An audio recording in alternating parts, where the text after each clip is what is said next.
حضرت ذی وقار یہ سب سے بڑی تربیت گاہ ہے، یہاں سے آقا علیہ الصلوۃ والسلام کی محبت کا جام پلایا جاتا ہے۔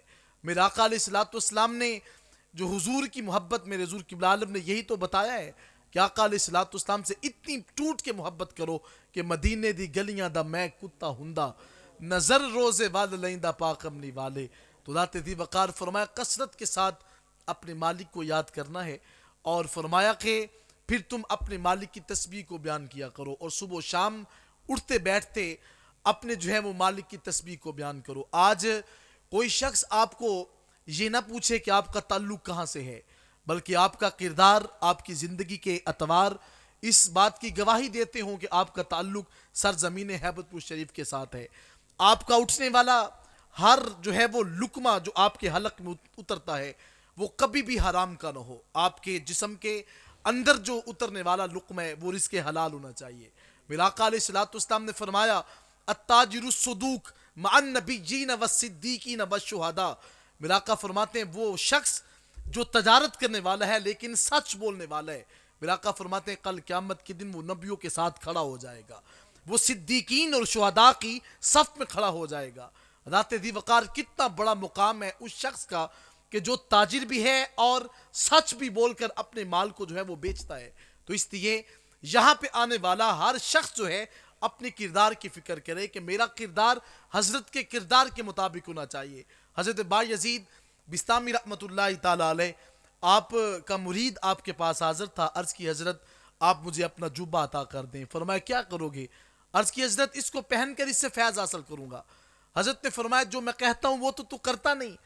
کہتا ہے کہ حضرت وہ کرنا تو بڑا مشکل ہے، آپ نماز کا حکم دیتے ہیں وہ تو میں پڑھتا نہیں ہوں، آپ روزے کا حکم دیتے ہیں وہ میں رکھتا نہیں ہوں، سچ بولنے کی تلقین آپ کرتے ہیں وہ تو میں کر نہیں سکتا۔ تو میں حضرت بایزید بستامی فرماتے ہیں تو مجھ سے جو ہے وہ ایک جبہ مانگ رہا ہے، اگر میں تجھے اپنا چمڑا بھی اتار کر دے دوں تو تجھے کبھی فیض حاصل نہیں ہوگا۔ عرض کی حضرت وہ کیوں؟ فرمایا کہ فیض جو ہے وہ میرے عمل سے تجھے حاصل ہوگا۔ پیر طریقت جو ہے وہ آپ کو حضور کی اتباع سکھاتے ہیں۔ آقا علیہ الصلوۃ والسلام کی نگری کے اندر شیخ طریقت آپ کو کھڑا کر دیتا ہے، اور کھڑا کرنے کے بعد عرض کرتا ہے حضور یہ جو ہے وہ چاہتا تو مجھے تھا لیکن دیوانہ آپ کا لگتا ہے۔ میرے حضور قبلہ عالم تاجدار ہیبت پوری علی رحمہ آپ کے جو ہے وہ گھرانے، آپ کے جو ہے وہ گھر کے اندر ایک چھوٹی سی عبادت گاہ ہے، اور وہ چھوٹی نہیں رہتی تھی۔ حضرت فرماتے ہیں جب میں رات کے پہر تہجد پڑھنے کے بعد مدینے والے آقا پر درود و سلام پڑھتا تو فرمایا کہ وہ اتنی وسیع ہو جاتی کہ جہاں تک میری نگاہ جاتی اس میری عبادت گاہ کے اندر میرا ہر چاہنے والا موجود ہوتا۔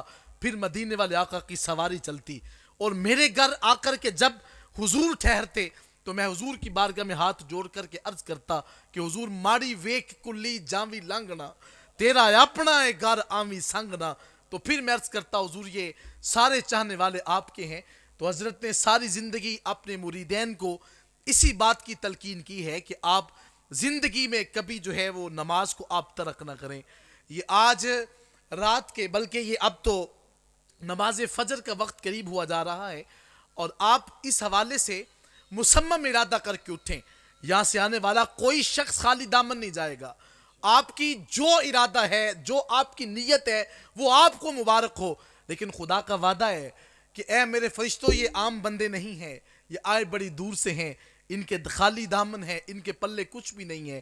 اور ایک شخص وہ بھی ہے جس کی نیت اور ارادہ کوئی اور ہے، لیکن خدا کی بارگاہ میں جب فرشتے عرض کریں گے مالک آنے والے بندے کا جو مدعا تھا وہ تو کچھ اور تھا، اس کا مقصد تو تھا کہ لنگر کھایا اور چلا گیا، خدا فرمائے گا اس کا مقصد اس کو مبارک ہو، لیکن ہم نے حضور قبلہ عالم محدث ہیبت پوری سے وعدہ کیا ہے کہ اے محدث ہیبت پوری جو بھی شخص تیری مجلس میں آ کر کے چند لمحوں کے لیے بیٹھ جائے گا اگر وہ دل کا سخت بھی ہوگا تو ہم اس کی بھی بخشش اور مغفرت فرما دیں گے۔ ان صالحین اور متقین کی بارگاہ میں انسان جو ہیں ان کے گناہوں کا کفارہ ہو جاتا ہے۔ تو آپ اس جو ہے وہ پہر آج قبلہ پیر صاحب کی موجودگی میں ایک ارادہ اور وعدہ کر کے جائیں کہ آج کے بعد ہم کبھی بھی 5 وقت کی نماز کو ترک نہیں کریں گے، اور آنے والے سال کم از کم یہ بھی ارادہ کر کے جائیں کہ جس کے چہرے کے اوپر حضور کی سنت نہیں ہے وہ اگلے سال جب اس آستانہ کے اندر قدم رکھے تو کوئی دوست آپ سے پوچھے یار جب تو آیا تھا تو پچھلے سال تو تیری داڑھی نہیں تھی، اب تو آیا تو تیرے چہرے کے اوپر حضور کی سنت ہے، اس کی وجہ کیا ہے؟ انہوں نے کہا تو نے سنا نہیں ہے کہ جن کی ہر ہر ادا سنت مصطفیٰ، ایسے پیر طریقت پہ لاکھوں سلام۔ اللہ مجھے آپ کو عمل کی توفیق عطا فرمائے۔ وآخر دعوانا